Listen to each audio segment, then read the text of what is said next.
Bonjour chers élèves, bienvenue en classe sur ORTM. Nous allons toujours continuer avec la 10e CG en cours de SBT. Nous continuons toujours avec le sous-concept 2, cellules, vie cellulaire et tissus. Cette fois-ci, c'est le sous-concept 3, vie cellulaire. Le plan du cours. Introduction. Grand 1, rôle de quelques organites cellulaires. Premièrement, rôle des membranes cellulaires. Deuxièmement, rôle du noyau et du cytoplasme.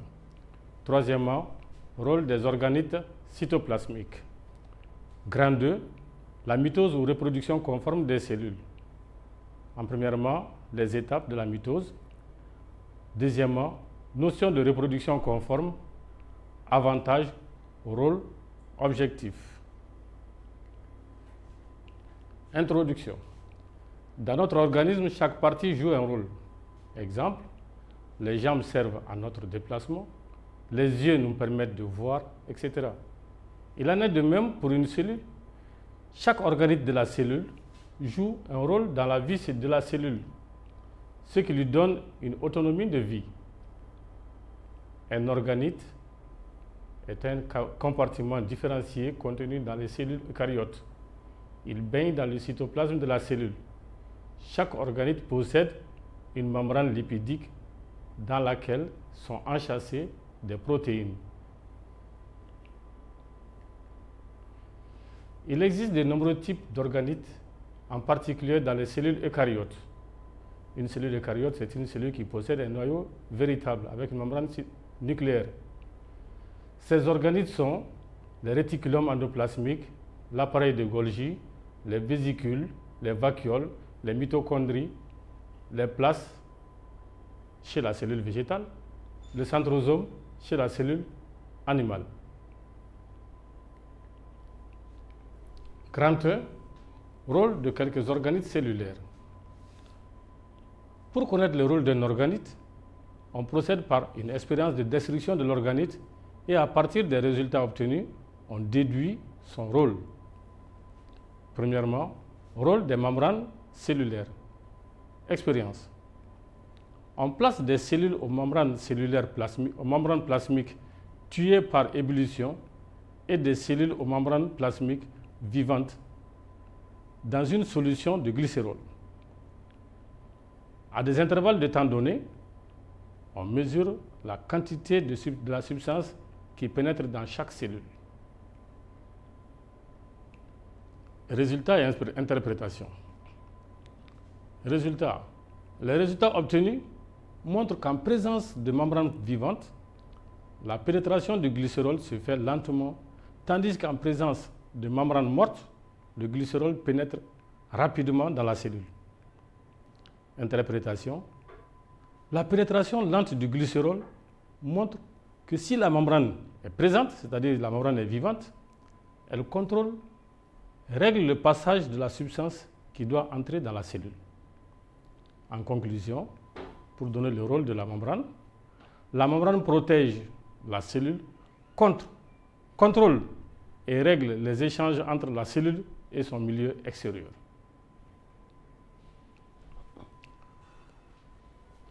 Petit 2, rôle du noyau et du cytoplasme.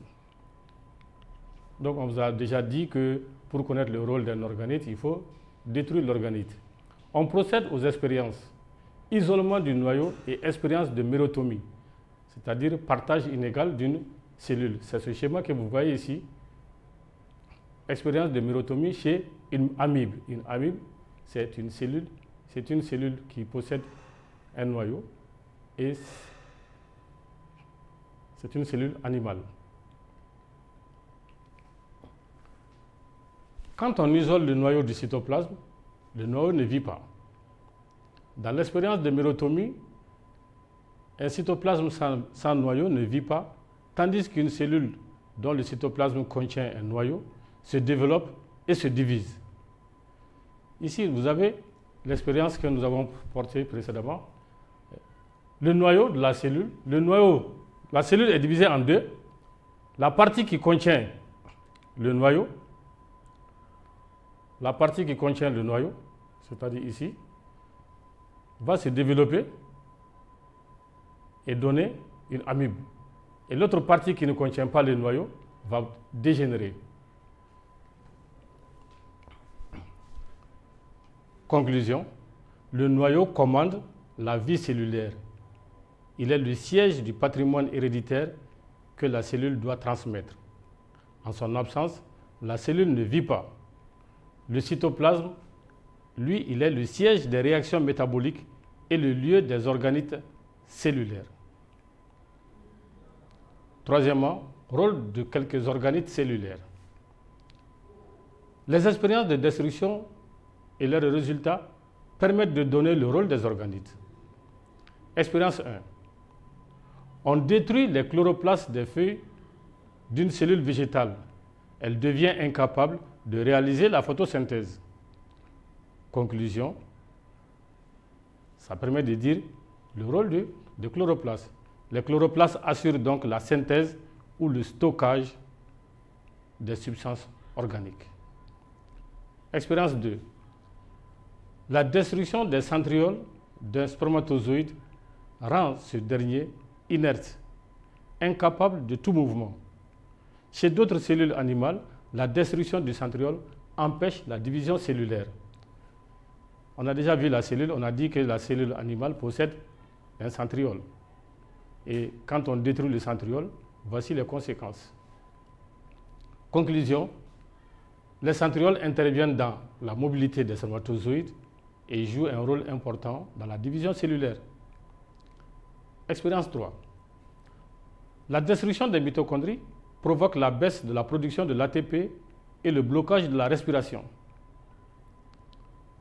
Conclusion, les mitochondries interviennent dans la respiration et sont le siège de la production d'énergie ATP indispensable aux réactions vitales. Expérience 4. La destruction de l'appareil de Golgi entraîne l'arrêt de stockage et de transport des produits de sécrétion de la cellule. Conclusion, l'appareil de Golgi est le siège de tri, de stockage et de transfert des diverses substances produites par la cellule. Expérience 5. La destruction des réticulomes entraîne la baisse du taux de protéines cellulaires. Ça, c'est pour les réticulomes granuleux. Et du taux des lipides cellulaires, ça, c'est pour les réticulomes lisses. Maintenant, le rôle des réticulomes.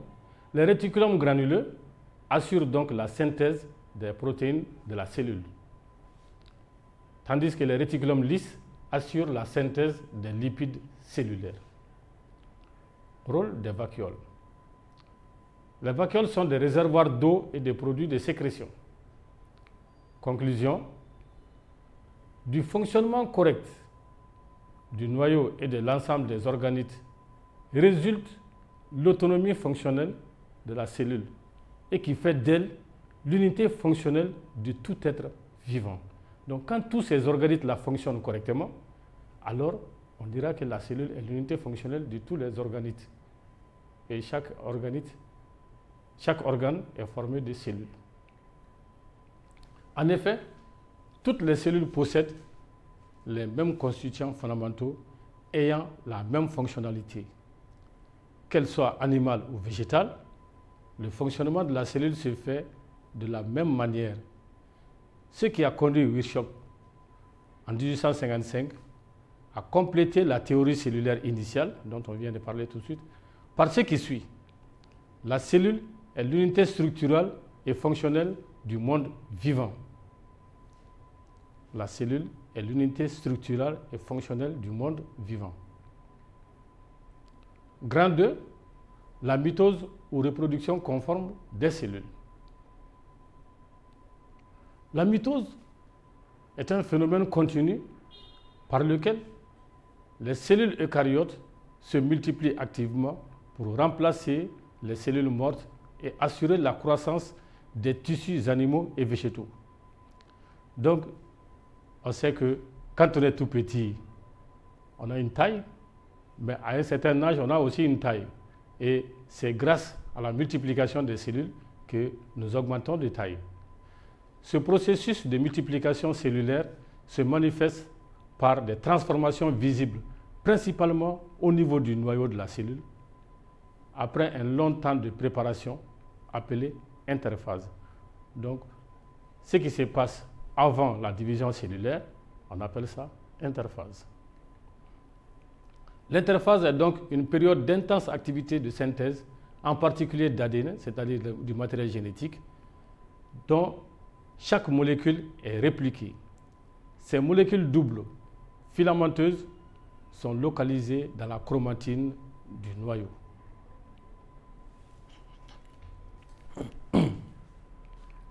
Ici, vous avez le schéma de l'interphase d'une cellule animale et d'une cellule, ici, d'une cellule végétale. Et on voit qu'il y a la présence du centrosome dans la cellule animale et il n'y a pas de centrosome dans la cellule végétale. Au début de l'interphase, la chromatine est en long filament simple, tandis que vers la fin de l'interphase, nous voyons que la chromatine se dédouble. La chromatine se dédouble. Et il y a la présence du nucléole dans les deux cellules même. Les étapes de la mitose. Les schémas ci-après représentent dans l'ordre les étapes de la mitose chez la cellule végétale et chez la cellule animale. Nous avons ici la prophase. Nous avons ici la prophase pour la cellule animale et pour la cellule végétale. On voit ici qu'il y a le dédoublement du centrosome chez la cellule animale et ensuite la formation d'astère.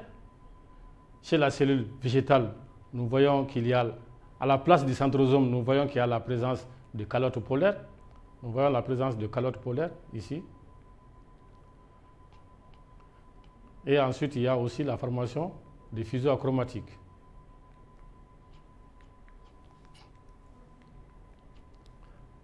Après la prophase, vous avez la métaphase. La métaphase est caractérisée par la présence des chromosomes en plaque équatoriale. C'est-à-dire les chromosomes viennent s'aligner au milieu de la cellule, ou bien ils font former une couronne équatoriale. Anaphase, ça c'est la troisième phase. L'anaphase c'est caractérisé par la montée des chromatides vers les pôles. Et la télophase, elle est caractérisée par la division de la cellule. Nous allons donc expliquer toutes ces phases-là tout de suite. On subdivise la mitose en 4 phases successives qui sont la prophase, la métaphase, l'anaphase et la télophase.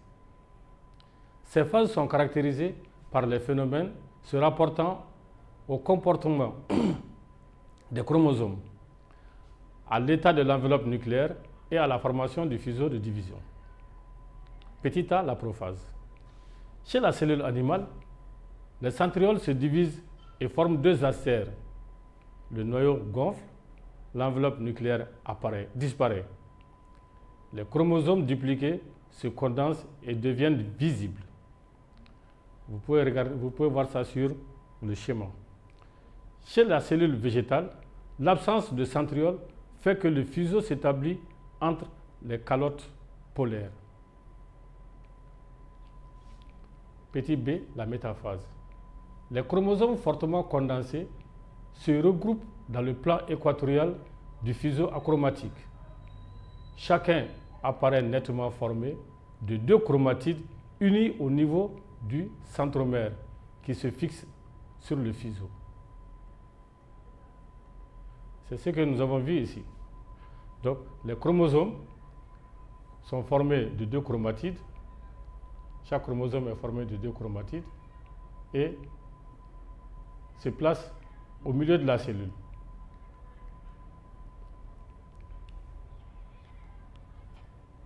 À l'anaphase, petit b, petit c plutôt, l'anaphase, les 2 chromatides constituant chaque chromosome se séparent suite au dédoublement des centromères et se partagent en deux lots identiques de chromosomes fils.